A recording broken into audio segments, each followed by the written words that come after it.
bien bonjour à toutes et à tous. Aujourd'hui avec cet appareil photo, on va faire le découpage d'une tête, en l'occurrence la mienne. Et pour cela, on va faire donc une partie prise de vue et une partie après sur l'ordinateur sous GIMP. Alors tout d'abord, pour faire une photo, il nous faut faire la balance des blancs. Alors moi ici j'ai un appareil qui est un Lumix Panasonic DMC-FZ7. Donc c'est une vieille brouette qui doit avoir 7 ans, c'est un bridge. Et sur lequel ici je vais faire quelques réglages. Donc je vais me mettre en mode manuel et je vais faire une balance des blancs. Alors pour ça, il faut que je prenne ici du blanc. Donc je vais tout simplement, alors j'ai zoomé pour voir si on peut voir l'ensemble. Voilà. Donc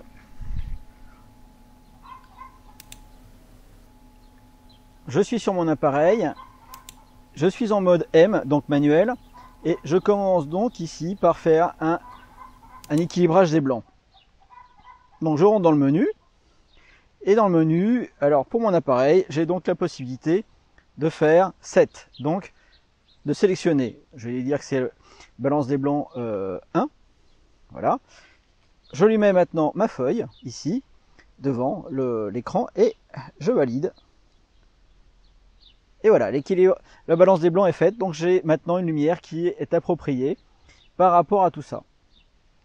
Voilà, je sors et je vais pouvoir maintenant faire ma photo. Alors, deuxième difficulté ici, c'est qu'il va falloir que je me mette de façon à pouvoir prendre une photo. Alors l'idéal, c'est d'avoir 2 personnes.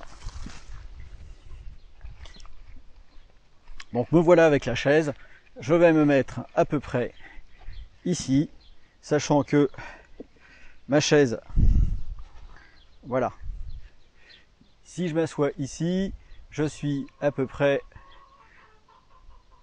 à 2 hauteurs de chaise. Voilà, je dézoome un peu.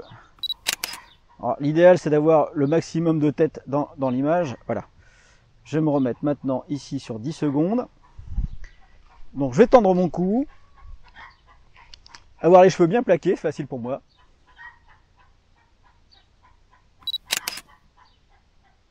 Voilà, et important aussi, c'est de baisser légèrement la tête de façon à ouvrir le regard. Si vous êtes comme ça, on aura tendance à fermer les yeux. Voilà, pour la prise de vue, on a ce qu'il faut. Maintenant, il faut que je prenne une photo, donc je mets toujours le retardateur sur 2 secondes, et je prends une photo du fond, de façon à pas être embêté à faire des découpages, des décalages ou autre. J'ai donc un fond, j'ai mon visage, je vérifie avant de remballer le matériel. Voilà, donc j'ai un fond, j'ai un fond ici, avec mon visage sur la photo. On va le voir sous GIMP tout de suite. Alors, 2 conseils. Au niveau de la photo, pour vous prendre en photo, pensez à tendre le visage, être à ce niveau-là au niveau de l'appareil photo, c'est-à-dire la photo au niveau du front, l'objectif, de façon à tendre le cou et regarder l'objectif, donc ouvrir les yeux. Parce que si on est comme ça, vers le bas, on a tendance à avoir les yeux fermés et ici, faire un double menton. Voilà. On se retrouve maintenant sur l'ordinateur et sur l'ordinateur, on va prendre donc la suite des manipulations. Autre chose, je vais récupérer la photo d'un citron, alors certainement sur internet, un citron ou un kiwi ou peu importe, mais vous pouvez aussi faire votre propre photo en prenant la photo d'un kiwi coupé en 2.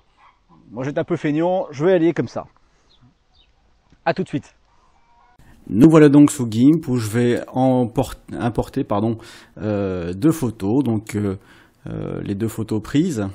Alors celle-ci puis celle-là, alors elles seront déjà au format PNG puisque j'ai fait quelques ajustements colorimétriques dont je vous passe ici les détails. Alors la toute première chose qu'il faut faire sur cette photo, c'est commencer par le découpage. Alors moi je vais prendre l'outil ciseau intelligent. Et avant toute chose, dans Images, puisqu'on va faire de la modification, on va aller dans Précision et on va rentrer dans du 16 bits. Ça va être suffisant ici. C'est pas la peine d'avoir des images un petit peu trop lourdes à gérer. Voilà, donc on est donc sur du 16 bits. Et là maintenant, donc toujours mon ciseau intelligent, et je vais tout simplement ici commencer par découper en ayant ici un lissage, la possibilité de modifier. Alors ici je suis sur quoi? Soustraction. Donc je vais mettre remplace la sélection actuelle. Alors je découpe comme ça un petit peu assez grossièrement. Dessous de l'image, un coup ici. Je reclique ici. On voit ici l'icône qui change et qui me met donc le symbole infini. Maintenant que ma sélection est faite, je vais tout simplement aller sur cette icône qui existe depuis donc la nouvelle version, hein, là, depuis la 2.10. Donc je clique dessus et je prends donc un masque de calque selon la sélection. Je décoche inversé parce que je suis ici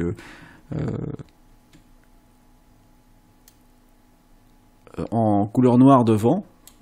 Donc la couleur noire qui est ici devant. Et je retrouve ici mon image. Alors si j'affiche derrière, qu'est-ce que j'ai? Voilà, en fait on n'a rien. Donc ce qui fait que là en faisant comme ça une coupe un petit peu à l'arrache, donc si je fais sélection aucune, eh bien notre image est correctement positionnée par rapport à ce qui se trouve derrière, vous voyez? Il n'y a pas de souci avec ça. Donc déjà, ça nous permet de faire ce genre de choses. Alors, je vais quand même corriger ici légèrement, ici au niveau de la partie de l'épaule et au niveau de la tête, parce que là, ça me fait une tête plate et c'est pas terrible. Donc pour ça, je vais prendre l'outil brosse.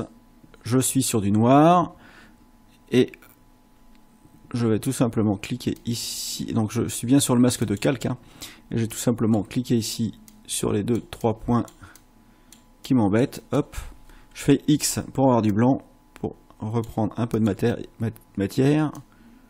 Ici, voilà, X pour inverser, hein, et donc vous vous souvenez, blanc ça affiche, noir ça fait disparaître. Donc ici maintenant, on va dire que je suis satisfait de mon masque de calque. Je vais faire tout simplement un clic droit et appliquer le masque de calque. Donc maintenant j'ai bel et bien mon découpage ici et j'ai mon fond. Revenons au découpage, donc ici à la tête. Je vais prendre l'outil de sélection rectangulaire. Je clique dessus et je vais ici prendre ma tête. Voilà. Et comme ici la tête, si je fais une coupe droite, ça va pas être joli. Je vais tout simplement ici aller dans sélection, donc ajouter à la sélection actuelle, donc majuscule, hein, sur la touche. Donc, et je vais prendre l'outil de sélection elliptique, donc le cercle. Donc je me mets ici sur le bord de la tête. Hop. Alors je vais le remonter de façon à ce qu'il soit là. Alors je zoome bien ici pour bien être sur le bord de mon découpage, hein, vous voyez ici. Alors je monte encore un peu, voilà, que je sois bien sur le découpage. Donc là, il faut vraiment être sur le dernier pixel apparent. Je dézoome. J'appuie sur le bouton du milieu pour aller sur le côté, hein, pour faire glisser. Et vous voyez qu'ici, je suis allé trop loin, donc il faut que j'aille vraiment ici. Voilà, donc maintenant, je clique. Et vous voyez qu'ici, j'ai ma sélection avec le carré, le haut, la tête et le reste. Donc je vais faire clic droit, édition, couper. Et maintenant, je fais sélection aucune. Je vais faire maintenant un clic droit ici, édition, coller comme un nouveau calque. Voilà, nouveau calque. Et donc j'ai ma tête en haut. Alors, je vais tout simplement prendre ici la tête, la replacer où elle se doit.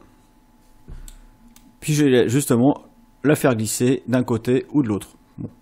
Donc je la fais glisser par exemple juste un petit peu ici. Alors je vais faire le glissement sur un seul bout. On pourrait mettre plusieurs comment dirais-je, plusieurs morceaux, hein, pour redécouper le visage, etc. Moi, je vais juste m'amuser comme ça avec ce morceau-là.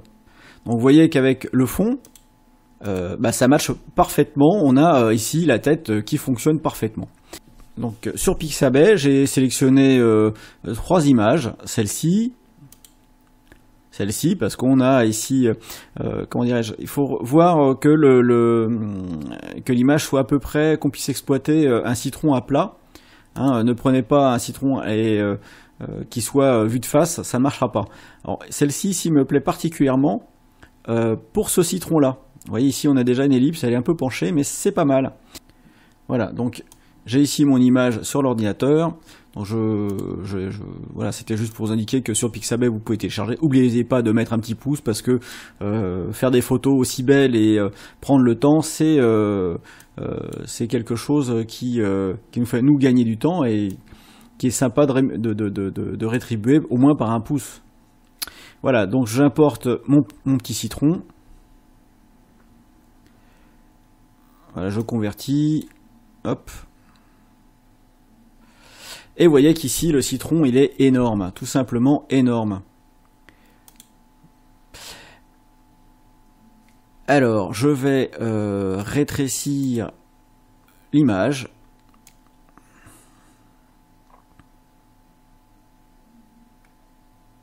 Ouais, pas trop mal. Et je vais prendre par suite l'outil de transformation unifié. Ça va être plus simple. Donc, je ramène ici mon citron. On va pouvoir faire pivoter, etc. Donc, on va pouvoir le cisailler ici, donc avec l'outil unifié. Et on va pouvoir surtout faire pivoter en cliquant sur le côté. Voilà, donc je le mets à peu près dans l'alignement de la tête. Je rétrécis ici. Voilà, donc l'idée, hein, c'est de mettre le citron derrière. Alors, si on veut tricher un peu, on met la tête devant, avec le citron ici. Vous voyez, je reprends la formulation, tac, je mets le citron ici, à cet angle-là de ma tête, je fais donc pivoter. Alors, si je veux faire pivoter à partir de cet endroit-là, on glisse juste l'angle, le centre du pivot sur le coin de la tête. Voilà. Et là, on a à peu près, hop,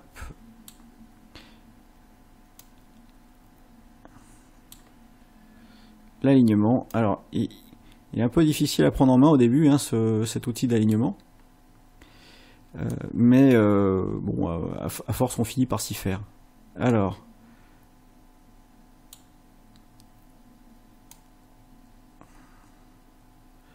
voilà, que je mette bien le citron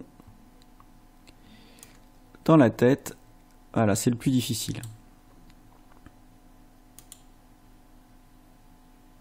Voilà, donc ici j'ai mon citron. Peut-être le déplacer un petit peu. Hop. Voilà, dans la tête. Peut-être le pivoter légèrement. Alors pour ça, je vais prendre l'outil de pivot. Voilà, celui-là, l'outil simple, l'outil historique. Donc ici, il m'allait bien. Ah, hop, petite rotation. Et là, on est pas mal. Alors, j'efface ici. Et je prends tout simplement l'outil de sélection rectangulaire. Et je vais supprimer tout ce qui ne me sert à rien. Donc tout ça. Hein, faites bien attention à vous mettre sur le calque fruit. Et si je fais apparaître ici, j'ai maintenant ici ma tête qui coïncide, qui match avec au-dessus le crâne qui dépasse. Alors, et fait une petite correction de couleur, pardon, colorimétrique, pas facile à dire. Donc je prends les niveaux. Donc je suis bien sur citron. Alors en entrée automatique, ça donne quoi? Pas grand chose. Donc moi ce que je voulais, c'était l'assombrir un petit peu. Ah oui, pardon. Regardez, ça c'est une bêtise que je fais. J'annule. C'est que je suis ici sur le rectangle de sélection. Donc il faut que j'annule ma sélection. Donc CTRL SHIFT A. c'est une bêtise que je fais souvent. J'ai tendance à oublier quand je fais des tutos. Alors je la fais pas quand je suis concentré sur mon travail. Donc je fais aucune. Et je vais de nouveau retourner dans couleur, niveau. Et là on va pouvoir aller chercher un peu de couleur. Voilà, pour le citron. Voilà, je vais le foncer un peu. Parce que là, il me paraissait un petit peu trop clair. Ici, je lui enlève. Voilà, donc ça lui donne une teinte un peu... voilà, je valide comme ça. Alors ici, maintenant, ça c'est bon, c'est fait.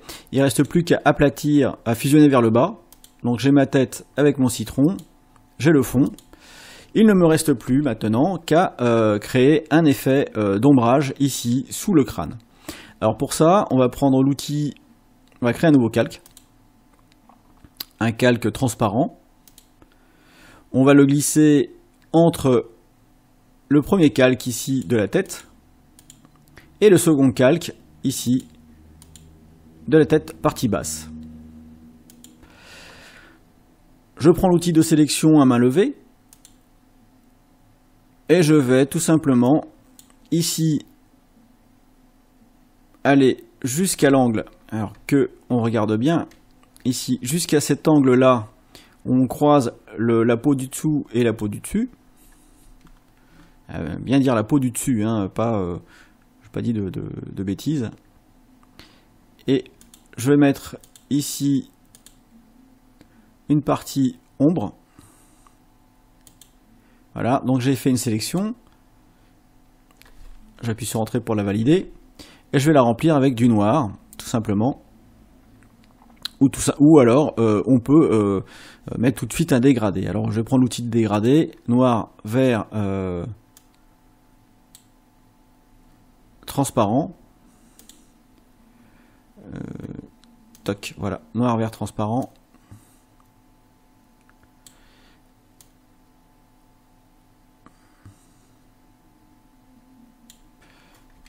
Alors je zoome un peu.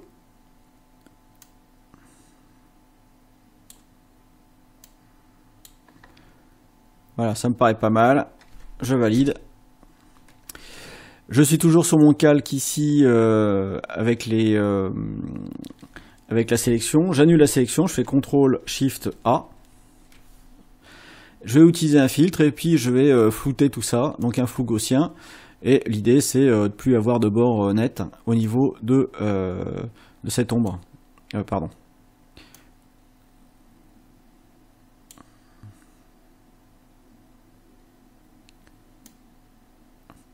Donc voilà, donc ici on a un effet d'ombrage, c'est bon, je valide. Peut-être un petit peu trop. Il est un petit peu lent à réagir. Voilà, donc là... Ah, c'est pas mal. Voilà, je valide. Et j'ai donc ici l'ombre qui apparaît sur le crâne. Alors ici, elle est dans le vide. Ça, c'est pas bon. Alors maintenant, pour supprimer cette partie d'ombre ici qui est... qui ne doit pas faire partie du décor, puisque l'ombre doit juste se refléter sur le crâne. Je vais aller dans la partie basse du crâne, maintenant qui s'appelle fruit, je ne sais pas pourquoi, enfin ça a hérité de l'image du fruit en haut. Je vais prendre une sélection par couleur. Je clique ici sur le damier de façon à sélectionner toute la partie transparente. Je vais aller sur le calque ici que je vais appeler ombre.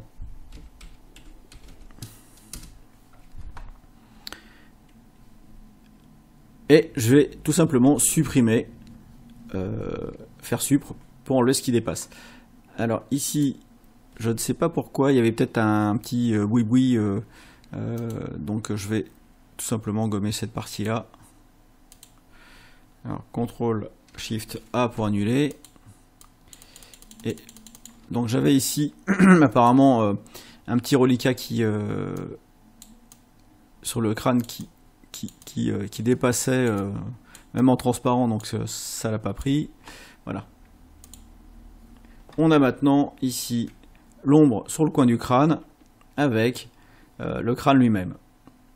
Je rajoute le décor de derrière et vous voyez qu'ici je suis complètement raccord avec tout ça. Voilà un petit peu pour l'image. Donc maintenant, amusez-vous bien à vous découper, à chercher ce qu'on a dans le citron. Vous vous demandiez ce que j'avais dans le crâne. Eh bien, vous voyez, je me presse le citron pour vous faire des tutos. À très bientôt au prochain tuto.